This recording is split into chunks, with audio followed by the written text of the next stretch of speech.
우리 50대, 60대 여성분들 이제 노후가 남의 일이 아니라 내 일인 나이가 됐는데요. 남편은 정년이 다가오거나 퇴직했고 자식들은 이제 하나둘 떠나가고 체력도 예전 같지 않을 나이인 거죠. 그렇다 보니 인생 2막이 어떻게 진행이 될지 걱정이 되는 게 사실인데요. 이 나이가 되면 원하든 원하지 않든 그동안 나를 둘러싼 많은 환경에 변화가 생기기 시작해요. 또 지금까지와는 달리 인생의 목표와 가치관 또한 바뀌게 되고요. 남편의 퇴직, 아이들의 독립 등으로 가족들과의 관계도 달라지고 체력적으로도 젊어서와는 달라지는 것을 몸소 느끼게 되는 시기예요. 그렇다면 이런 변화의 시기인 50대, 60대부터 더 잘 살기 위한 힘은 무엇일까요? 또 그 힘을 어디서 찾고 어떻게 키워야 할까요? 젊어서의 삶과는 다른 선택을 누구나 해야 하는 나이이기도 해요. 어떤 선택을 해야 앞으로의 삶을 더 잘 살게 될지에 관해서 오늘 얘기해 볼게요. 인생 후반전을 살아가는데 도움되는 내용이 될 테니 끝까지 집중해 주세요.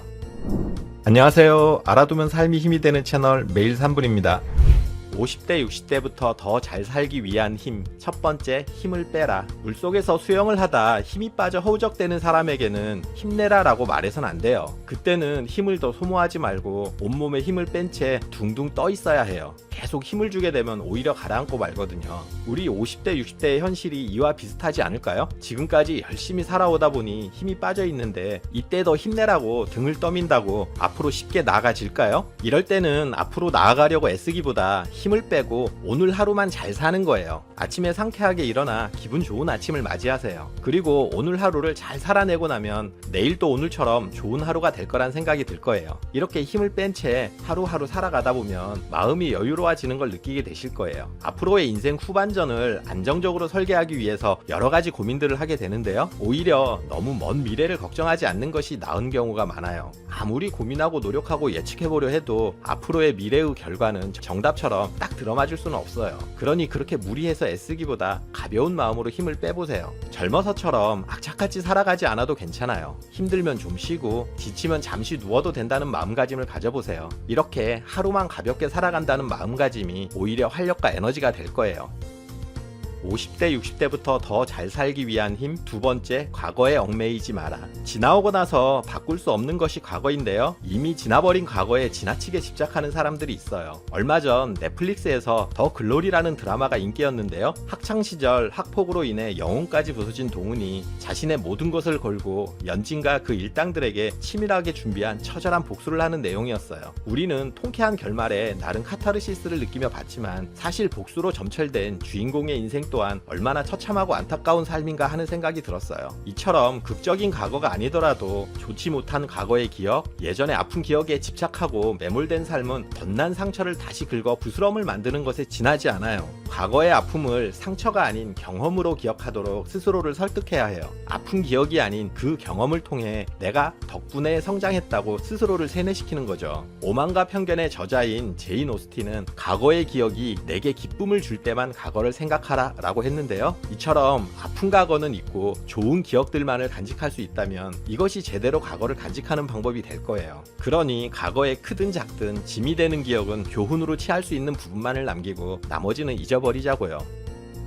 50대, 60대부터 더 잘 살기 위한 힘. 세 번째, 가족관계를 재정립하라. 50대, 60대는 인생에서 가장 고독한 시기일 수 있어요. 결혼한 지 30년가량 되다 보니 남편은 남자라기보다는 공기와 같은 존재라 평상시 같이 있어도 존재감이 없어요. 자식들도 마찬가지죠. 이미 독립을 했거나 같이 살더라도 정신적으로는 이미 독립한 상태다 보니 예전처럼 엄마로서의 자리가 없어진 느낌이 들기도 하고요. 게다가 친정, 시댁 부모님들 모두 건강에 적신호가 켜진 시기예요. 여기저기 아픈 곳이 많아져서 함께 병원을 찾는 횟수가 늘어나고요. 건강이 많이 안 좋아지신 경우는 복지시설로 보내드리는 경우도 생기고요. 또 부모님이 돌아가시는 슬픔을 겪기도 해요. 언제까지 간병 뒷바라지를 해야 할지 기약 없는 부모님의 건강 상태에 지쳐가지만 곁에 있어주신 것만으로도 고마운 존재였음을 깨닫게 되는 시기이기도 하죠. 지금까지 열심히 살아오느라 어쩌면 가장 소중한 존재인 남편, 자녀, 부모, 형제들과 너무 멀어진 건 아닌가 생각해보세요. 나름 열심히 살아왔지만 이 나이까지 언제까지 내 삶만을 살다 보니 자칫 가족에 소홀해졌을 수 있거든요.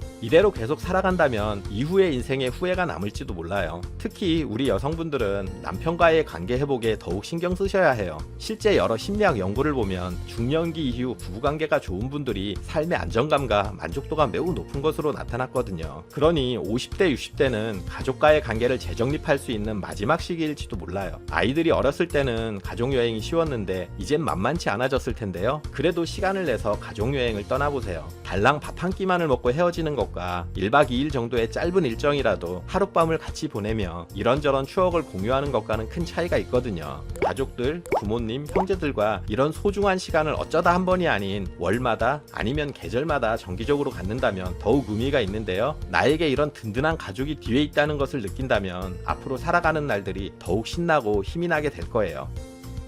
50대, 60대부터 더 잘 살기 위한 힘 네 번째, 착한 가면을 벗자. 우리는 어려서부터 부모님으로부터 또 선생님으로부터 착하게 살아라 라는 말을 들어왔어요. 그러다 보니 항상 착한 사람, 좋은 사람으로 보이고 싶어 하는데요. 착한 사람, 좋은 사람처럼 보이려 노력하다 보니 오히려 무시당하고 상처를 받는 경우도 많았어요. 상대방에게 맞추려 노력하다 보니 실제 내 마음과 달라서 속이 새까맣게 타는 경우도 많았고요. 그런데 이렇게 착한 사람, 좋은 사람으로 보이려는 마음이 너무 강하면 오히려 관계가 어색하고 피곤해질 수 있어요. 자연스럽지 않으니 어색해지는 거고요. 스스로 원하는 모습이 아니니 피곤한 거죠. 나쁜 인상을 주지 않기 위해 노력하지만 이건 진정한 내 모습이 아닌 거죠. 모든 사람에게 인정받고 사랑받을 수 있는 법은 없어요. 인간관계는 이런저런 삐걱임이 있고 때로는 갈등이 생기는 게 당연한 거예요. 이런 삐걱임과 갈등 상황에서 가장 안정적으로 관계를 유지하는 방법이 바로 솔직한 모습을 보여주는 것이에요. 착한 가면을 벗고 솔직한 얼굴로 상대를 대할 때 이때 만들어진 관계가 제대로 된 인간관계예요.